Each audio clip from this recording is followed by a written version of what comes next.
Hey guys, it's Dagget here. This is Dagget Designs, and I'd like to welcome you guys back to the table for another drawing tutorial. And I'd like to start off by saying, if you're new to my channel, make sure you hit the like button, leave me a comment down below letting me know what you thought of today's video, and make sure to hit that subscribe button so you stay up to date with new videos. So we're starting off with some sketch paper here, lead pencil, and an eraser. And we're going to get started. So today we're drawing a dragon head, Japanese style dragon head. I'm going to start off by drawing an oval, just like so. It's going to be the basis for our head. Now you're going to add a center line that runs around the front of our oval, like this. And it's going to wrap with the curvature of the oval. Now turn my page. I'm just going to add a line for the eyebrows, like so. So that line is basically where our eyes are going to sit, just underneath it.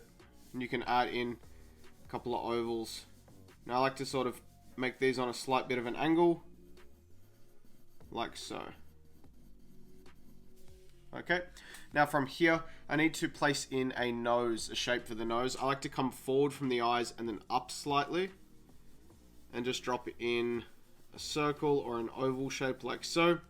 And that needs to have like a center line on it as well, like this. You can add in some smaller circle shapes to the side of this if you'd like, or you can even do these little triangular shapes. Just depends how you like to do it, like so. Now from here, I'm just going to link this back to the face section here, just for now, with a line that looks like this, just coming back. Okay, now above each of the eyes is going to be an eyebrow, so just coming back from here, forward, and then back. And you can do the same thing for this outside portion here. Okay, this is just giving us our general sketch lines for now. Now from the outside eye, you can link the bottom up of the face there, just with a little curved line, like so. Now for the mouth placement, I want this to come down roughly like so to just behind the eye here, like this. And then the bottom jaw is going to come down like so, and you can just drop in a little oval for the bottom section of the mouth there. That's going to give you a rough idea where the bottom of the mouth sits. Coming back up and around towards the bottom of the eye here for a jaw and into our cheek area. This is just laying out the general shapes. Okay, and on the other side of the mouth, you can add the other curve. You probably won't see too much of that anyways. Now just behind our cheek here and behind the eye is going to be our ear. For now, you can just drop in a triangle or this sort of semicircle with a curve on it like this. And you can go ahead and modify that shape as you like. And for the horns, they're going to sit just behind our ear shape and come back like this. Okay, now I like to add this secondary loop to the horn, so just coming to the front here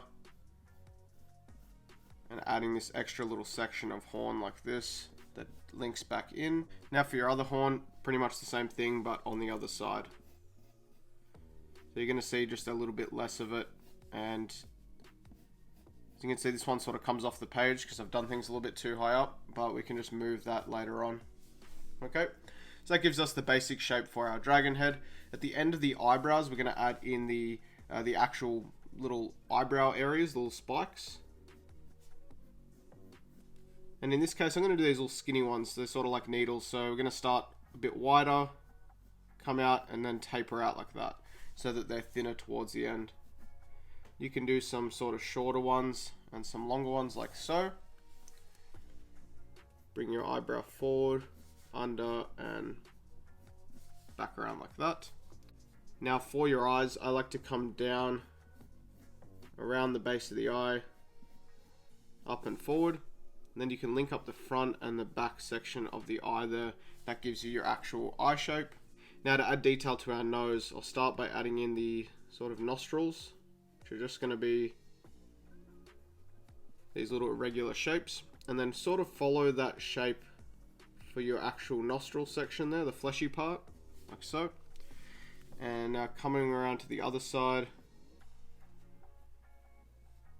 you can do much the same, like so. Then I like to bring this section up and back down, and then just follow that onto the head like so. Okay, now for the top of the head, I like to just do this wavy line that comes back. There's a lot more detailed ways you can do this, and we can look at that in other videos, but I like to sort of just do this long wavy line for the top of the head. Gives it kind of a cool texture. Now for the whiskers at the front of the mouth here, or the mustache area, I like to bring a line up onto the nose and back down, like so, kind of like it's overlapping. And then you can start in the center and just add your whiskers in, like so. And just coming out from either side with these little needle-like shapes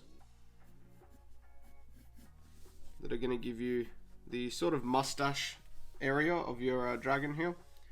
Now just behind the nose, right about here, there's going to be some whiskers, and I like to do these nice and loose. I don't really like to plan them out too much. Usually I just do a long sort of wispy curve line like so, and I'll identify whether I like the shape or not.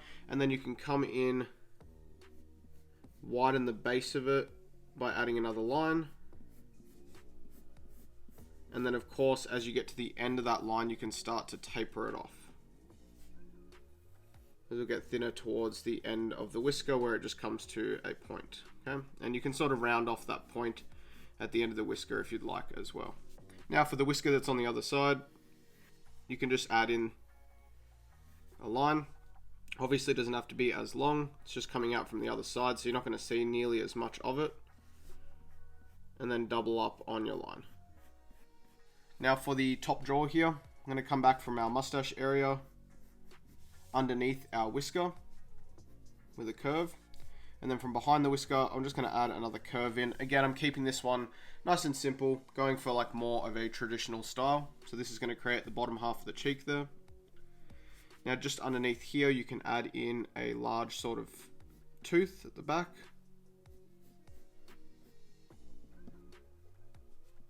Little tip here is to make the bottom of your tooth curved and not so sharp. It's going to give it a little bit of a nicer look, in my opinion.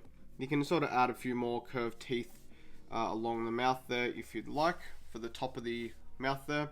And then for the teeth at the very front, I'm just going to add in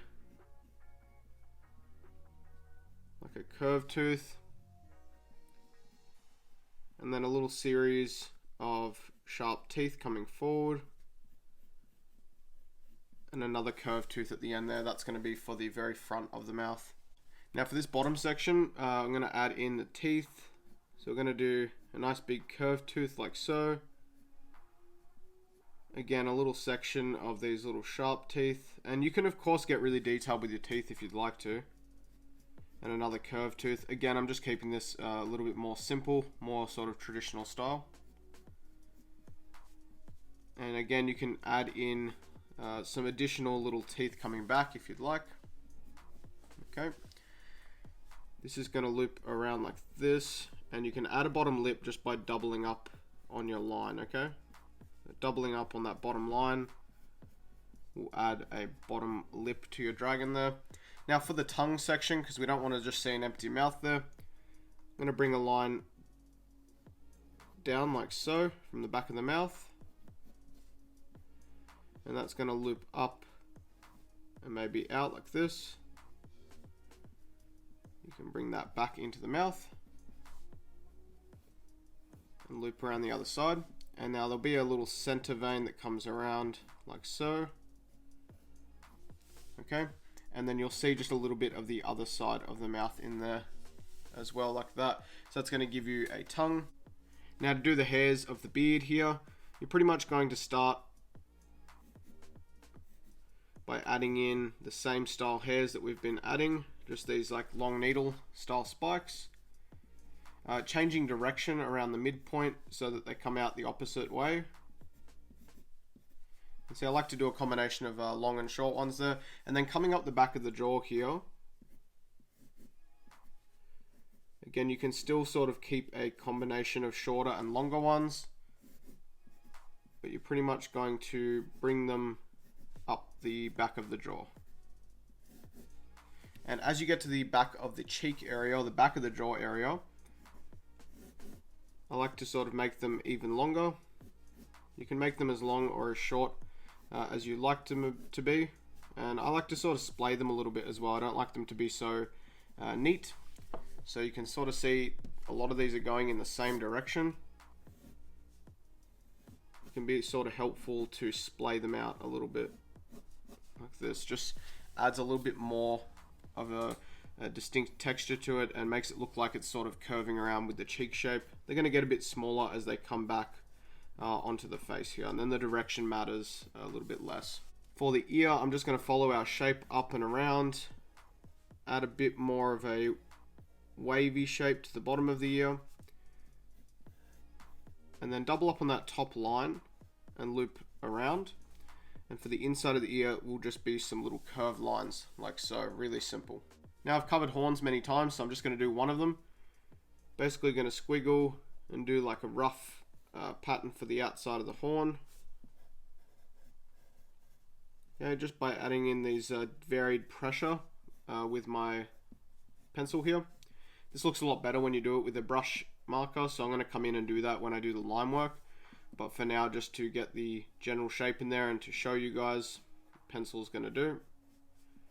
But yeah, adding all of your textures in just using varied line pressure like that is going to give you a good horn shape. And if you'd like to, you can add some of your spines behind the head area here as well. Depends if you're going to be doing the curly hairs or if you're just going to be doing the spines.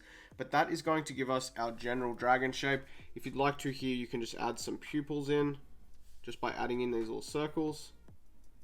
Make sure you have them looking off in the same direction, otherwise this tends to look a bit funny. And I'm going to go ahead and transfer this over to some watercolor paper so that it is ready for painting. Okay, I've gone ahead and transferred our design to watercolor paper so that we can paint this tattoo flash. I've got my palette preloaded with carbon black. I've got a grey wash, which is just carbon black mixed with water, pyrrole red, yellow orange azo, and a little bit of turquoise mixed with water to sort of water it down a little bit. And these are all Liquitex acrylic inks. I've got a couple of brushes. They're just Taklon synthetic watercolor brushes, number 5 and number 6, and some water to blend out the colors and wash my brushes out. Now, like I said, I want to keep this one fairly traditional looking. I don't want to go too crazy with it, so I'm going to keep the color palette really simple here, and the shading is going to be really, really simple as well. Like I said, more traditional Japanese. I'm going to start off behind the first eyeball here with a bit of carbon black, like so. A little bit of carbon black in there. Take my blending brush, feather that edge out, and blend it forward like this. This is going to give us a nice little bit of dark shade inside the eye there. You can of course add more black like I just did if you need it to be darker. And just blend it out and forward. Like I said, the black shading on this one's going to be real simple. A little bit of black on the opposite side to the nose there. Like so. Again, feather it out.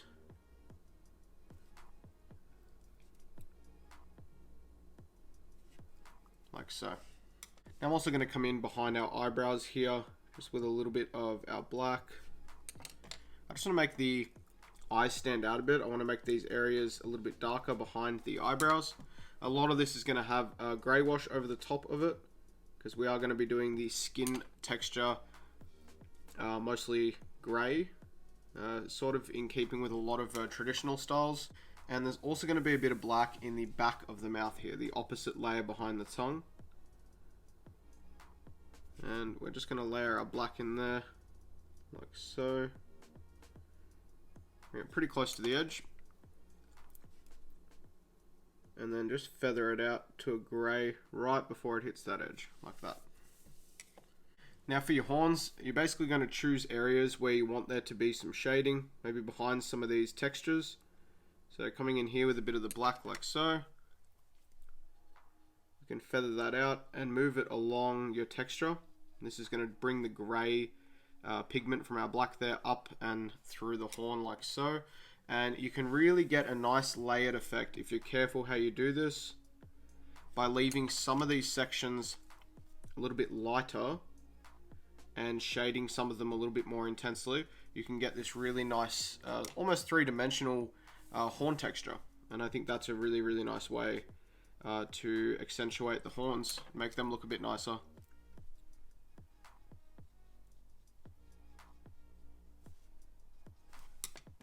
Now the last little bit of black that I want to do on this one is right behind the whisker here, the front side whisker. Just layering in a little bit of black like so, and then feathering it out and blending it back a little bit. It's just going to add a little bit more depth to that area. Now that's pretty much it for the black shading. Like I said, keeping it fairly minimal on this one. And I'm going to come in now with my grey wash and layer that in. Now grey wash, like I said, is going to make up the base sort of tone for our dragon. So pretty much a lot of the areas of skin are going to be grey wash. And I'll give you an example with the head here, because we want to make sure we leave enough white of the page showing. So I'm going through and I'm always leaving almost this like very thin strip of white along the very edge of my lines, like so. Come into this next section and the white will finish just where the shading links back up. You can bring that down into the eye section there. And then again, the white sort of ends towards the end of the eyebrow there. Okay, and then it continues back and blends together.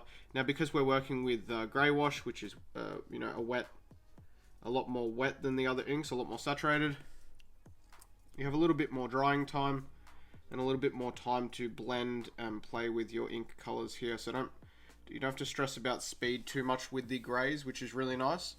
And it gives you these nice flat tones that look very traditional. A lot of these traditional style designs have really flat grey tones.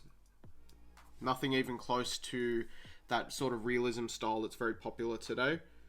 These traditional designs tend to have really flat colors. Not too much shading or shadowing to create depth. They're just, a lot of them are very, very flat.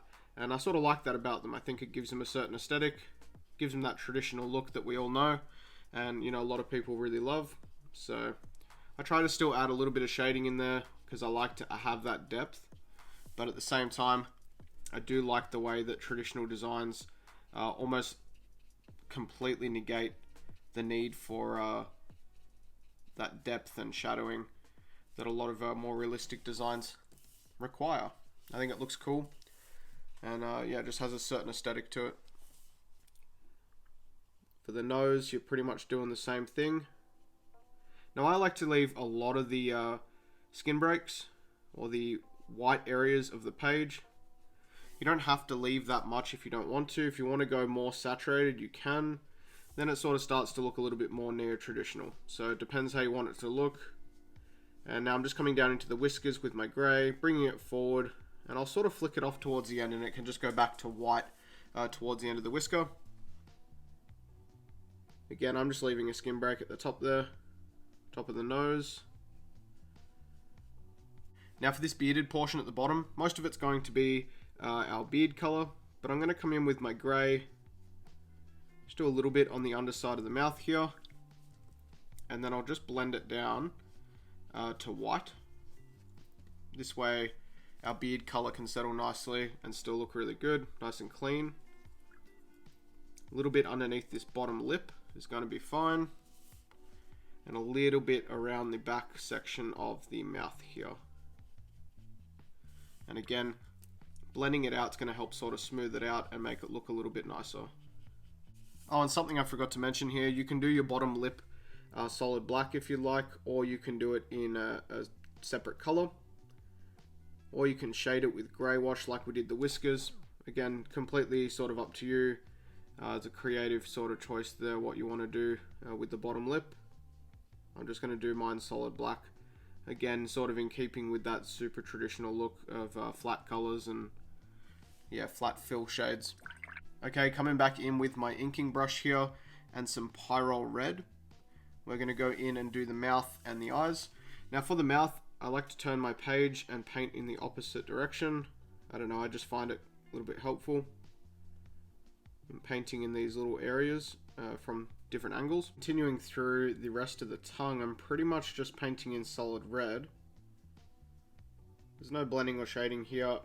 I'm just making sure to leave that little white skin break along the outline of the tongue for the main section at the front here.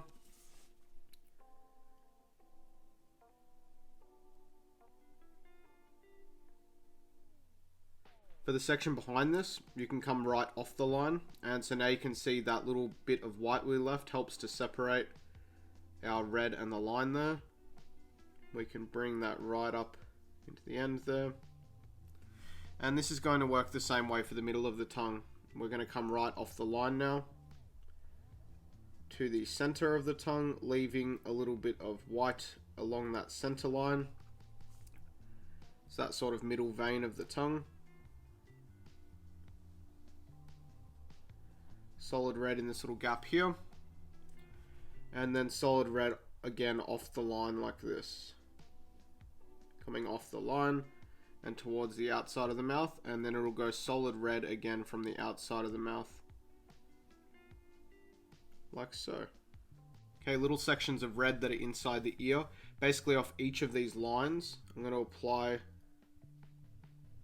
a little curved bit of red like so. And then with my watercolor brush or my blending brush, I'm just going to blend that back gently to like a pink sort of color. I'll do that again off the next one. Adding a curve of red. And then blending it back towards the next line. And that's how you're going to approach each of these little sections of the inside of the ear.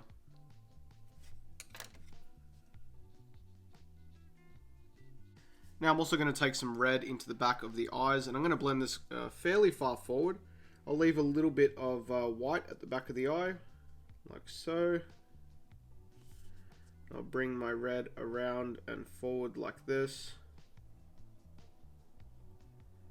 Maybe a third of the way. And then with my blending brush, I'll blend that out and around to the pupil. And you really want to reach a very light color towards the center of the eye there. Like so. Okay, and you're going to do that exact same thing for the other eye. You don't need to leave a gap this time, just a little bit of red on that inside portion of the eye, and then blending it around the pupil. And you could probably even come around to the outside, add a little bit of red to the outside of the eye, and blend that down and around.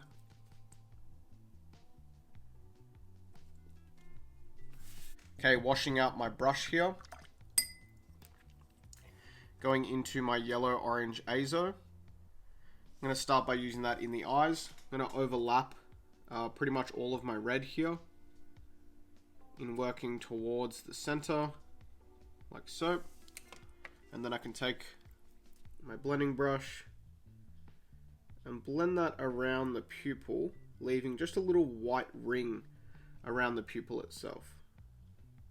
Same for the other eye. I like to leave that white ring. It helps to sort of separate the pupil from the yellow there. I don't know, it just gives it a certain aesthetic quality that I like. It's only a very, very small white ring. You could of course do yours smaller or bigger or not at all, but I like to sort of have that little ring there. I just think it looks nice. I'll come in now with my turquoise wash and do all of the spines or spikes, whatever you want to call them. But they are going to be this light washed out turquoise color. Like I said, I just added a bit of deep turquoise to my palette and a bit of water. So it's kind of like making a grey wash, but I just used a turquoise instead. And I don't know, I really like the way that this color sits with grey. I think the way that this contrasts with grey looks really nice. I mean, pretty much any color is going to contrast nicely with grey. But yeah, I don't know, I like I really like this combination. I think it looks cool. Now, while I go ahead and finish off the beard here, let me tell you about the Ultimate Dragon brush set. This is the ultimate tool set for use with Procreate. It is available on my website at daggetdesigns.com.au. I'll leave a link down in the description to that. It's basically an ultimate toolkit for drawing Japanese style dragons. Now, there's over 30 hand illustrated brushes in this set with a whole bunch of different head and limb designs, and the most valuable tool in this set is the body drawing tool. So this will allow you to seamlessly draw dragon and snake bodies using this tool, and it makes it very, very easy. Now, if you'd like to check it out, there will be a link in the description to my website as well as all of my other brush sets, and any and all support is very much appreciated. Now let's get back to the video. Alright, now the very last thing I want to do here, I'm going to come in with my grey wash again. And I'm just going to add a couple of ovals to the head here. And like I said, you're kind of layering your grey wash, so it's going to look a little bit darker. And a lot of these traditional dragons have this like a spotty pattern on their heads. Just kind of looks cool. Again, gives it more of that sort of traditional feel. So I like to sort of add a few of these spots. You don't have to add too many or make them too big or anything. Just a couple of them like that is going to look really nice. Okay guys, that's it for today's video. I hope you enjoyed learning to draw a Japanese style dragon head. If you did, make sure to give this video a thumbs up. It really helps the channel out. Leave a comment down below letting me know what you'd like to see in future videos. And if you're new to my channel, make sure you hit the subscribe button. And that's it for now. I'll see you guys next time. Alright, bye-bye. If you like the content that I make and you'd like to support the channel, make sure you smash that like button. And hey, while you're at it, check out one of these other great videos.